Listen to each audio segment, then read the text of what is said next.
हुई थी। जैसे ही उसने तस्वीर को छूने की कोशिश की, एक चिपचिपा और गाढ़ा एहसास उसके जिस्म में फैल गया, जो उसकी रीढ़ की हड्डी तक महसूस हो रहा था। जब वो ऊपर देखती है तो कामी के हाथ उसके हाथों से जकड़े हुए थे और उसके गले से सड़ी हुई दुर्गंध आ रही थी। अगले पल कामी ने अपना मुंह धीरे धीरे खोला, उसकी मुंह से काली कीचड़ फटकर बाहर निकली, जो मैडलिन के चेहरे पर गिर गई। वो जमीन पर तड़पते हुए संघर्ष कर रही थी। अचानक सीजे दरवाजे पर दिखाई दिया, बंदूक पकड़े हुए। कामी ने उसे धीरे धीरे खड़ा होते देखा, माथे से खून बह रहा था और वह उसके पास कदम दर कदम बढ़ रही थी। तभी एक जोरदार गोली की आवाज आई।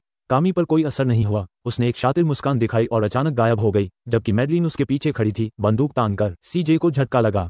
मैडलिन की आंखें फैल गई थीं, उसकी शर्ट डायबिटिक खून से सनी हुई थी, लेकिन वह शोक नहीं मना सका। ऐसा लगता था जैसे बाहर कुछ और हलचल हो रही हो। उसने जल्दी से बंदूक उठाई और बाहर निकला, लेकिन चारों ओर देखने पर उसे कोई नहीं देखा। कमरे के अंदर फिर से मुड़कर देखा तो एक सर्द दृश्य ने उसकी आंखों के सामने हिलाकर रख दिया। मैडलिन का शरीर गायब हो चुका था।